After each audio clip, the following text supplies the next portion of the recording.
स्वागत है आपका 4 PM पर। मैं हूं आपके साथ अदिति। एनडीए के 67% मंत्रियों ने इस्तीफा दे दिया है। एनडीए की तबाही शुरू हो गई है दोस्तों।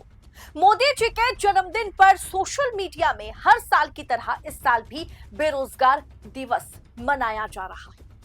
बेरोजगार दिवस ट्रेंड कर रहा है।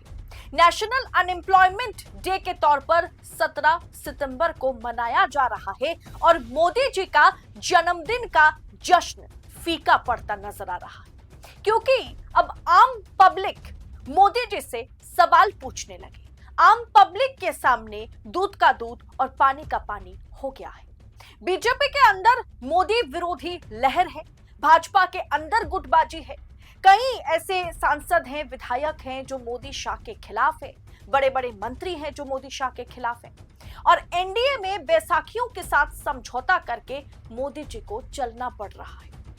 मतलब उन्हें समझौते के तौर पर आगे बढ़ रहे हैं मोदी जी। अब कौन पीछे से आकर के छुरी घोंप दे, इसका किसी को पता नहीं। इसीलिए मोदी शाह की स्थिति 2014-2019 के बाद की तरह नहीं, 2024 के नतीजे के बाद मोदी शाह की स्थिति बद से बदतर हो रही है। और इस बीच एनडीए में बड़ी टूट की खबर ने तहलका मचा दिया है। खबर यह है कि एनडीए के 67% मंत्रियों ने इस्तीफा दे दिया है। दोस्तों, मोदी जी 2 दिन पहले मणिपुर का दौरा करने गए थे। मतलब हाँ, 2 साल से उनको मणिपुर की याद नहीं आई, लेकिन देर से ही सही, ज्यादा देर नहीं, महज 2 साल बाद वो मणिपुर का दौरा करते हैं। और मोदी जी के मणिपुर दौरे पर भाजपा के मणिपुर के नेताओं का कहना है, विधायकों का कहना है कि मोदी जी के आने से कुछ खास फायदा नहीं हुआ, कुछ खास फर्क नहीं पड़ा। और अब दोस्तों, मणिपुर से सटे हुए राज्य मेघालय, जहां बीजेपी गठबंधन की सरकार है, जहां एनडीए की सरकार है, वहां रातों रात तहलका मच जाता है। वहां रातों रात 66%, जी हां 67% या 67% मंत्रियों ने एक झटके में इस्तीफा दे दिया है। बीजेपी जिस राज्य में सरकार में है, गठबंधन में है, उस सरकार में, उस राज्य में इस तरीके की स्थिति पैदा हो जाए जो बीजेपी के लिए अच्छी बात तो बिल्कुल नहीं है। खबर की पुष्टि सबसे पहले कर देती हूं। सबसे पहले खबर देखिए स्क्रीन पर। बीजेपी गठबंधन वाले मेघालय में सियासी हलचल, अचानक हो गए 67% मंत्रियों के इस्तीफे। मेघालय में सियासी हलचल जो है दोस्तों फिलहाल भयंकर तेज हो गई है और जिसकी आंच जो है दिल्ली तक आ पहुंची है। दोस्तों, बीजेपी गठबंधन वाले इस राज्य में 12 में से 8 मंत्रियों ने अचानक से इस्तीफा दे दिया है। जिन मंत्रियों ने इस्तीफा दिया है उनमें एनपीपी, यूडीपी, एचएस-पीडीपी और बीजेपी के मंत्री शामिल हैं।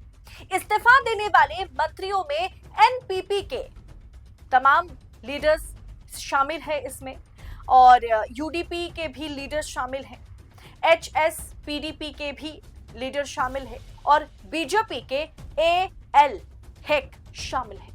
दरअसल दोस्तों, मेघालय में जो है कि कैबिनेट में फेरबदल करने के लिए मुख्यमंत्री फैसला लेते हैं कि कैबिनेट में फेरबदल किया जाए और कैबिनेट को विस्तार किया जाए। मेघालय में इस समय नेशनल पीपल्स पार्टी की सरकार है, जिसका नेतृत्व खुद मुख्यमंत्री कोनराड संगमा कर रहे हैं और उनके साथ भाजपा आलाकमान की अगर बातचीत जो है काफी अच्छी है और रिश्ते अच्छे हैं। इस सरकार में कई दल शामिल हैं। इस सरकार में मेघालय डेमोक्रेटिक अलायंस जो गठबंधन है, जिसमें भाजपा हिस्सा है और ये एनडीए के भी हिस्से में भी आते हैं, ये तमाम पार्टियों की अगर बात की जाए, और ये गठबंधन 2023 के मेघालय विधानसभा चुनाव के बाद बना था, यानी सरकार बनाने के लिए बना था। 60 सदस्यों वाली विधानसभा में कुल 12 मंत्री थे और इनमें से 8 ने इस्तीफा दे दिया, एक साथ इस्तीफा दिया, मतलब सामूहिक इस्तीफा अब कह सकते हैं कि दिया गया है। कैबिनेट विस्तार से पहले ऐसा इसलिए किया गया क्योंकि मंत्रिमंडल में कुछ नए चेहरे को शामिल किया जा रहा था। मेघालय में कैबिनेट फेरबदल के पीछे कई वजह थे। सूत्रों के मुताबिक ये फेरबदल सहयोगी पार्टियों को साधने के लिए किया जा रहा था और मेघालय डेमोक्रेटिक अलायंस में सभी का संतुलन बना रहे, इसके लिए कोशिश की जा रही थी। और बीजेपी के एक और विधायक को भी इस कैबिनेट में शामिल किया जा रहा था। नए मंत्री बनाने के लिए बातचीत चल रही थी, लेकिन यहां पर अपनों ने ही साथ छोड़ दिया। बीजेपी के मंत्री भी इस्तीफे दिए। दोस्तों, कुल अगर संख्या की बात की जाए मेघालय में तो वो 60 है। मेघालय डेमोक्रेटिक अलायंस के पास जो है मतलब डेमोक्रेटिक अलायंस की बात की जाए तो उनके पास 51 सीटें गई थी, जिसमें नेशनल पीपल्स पार्टी के पास 33 सीटें, यूडीपी के पास 12 सीटें, बीजेपी के पास 2 सीटें। और इन दोनों को ही मंत्री पद में शामिल या मंत्रिमंडल में शामिल करने के बारे में मुख्यमंत्री सोच रहे थे। और अचानक से जब वो मंत्रिमंडल विस्तार का ऐलान करते हैं तो सबके सब पीछे हट जाते हैं। 12 में से 8 मंत्रियों ने, 67% मंत्रियों ने एकदम मुंह पर इस्तीफा मांगा, मतलब मारा, एक तरीके से मुंह पर इस्तीफा दिया। अब दोस्तों, कुल मिलाकर के देखा जाए तो एनडीए की स्थिति जो है वो अच्छी तो नहीं है। एनडीए अगर नेशनल की बात की जाए तो वहां चंद्रबाबू नायडू है, चिराग पासवान है, आए दिन लाल आंखें दिखाने का काम करते हैं, मन मर्जी मन मुताबिक जो है वो आप कह सकते हैं कि तोहफे मांगते हैं। उन्हें जो चाहिए वो ना मिले तो गठबंधन तोड़ने का एक डर जो है वो भाजपा आला कमान के मन ही मन चलता रहता है और इससे देश को नुकसान तो हो ही रहा। और अब मेघालय की बात की जाए तो मेघालय में तो बस शुरुआत है। जब भाजपा के किसी विधायक को मंत्री बनने का ऑफर दिया जाता है तो भाजपा के दूसरे विधायक जो अभी मंत्री बने बैठे हैं वो इस्तीफा दे देते हैं गुस्से में।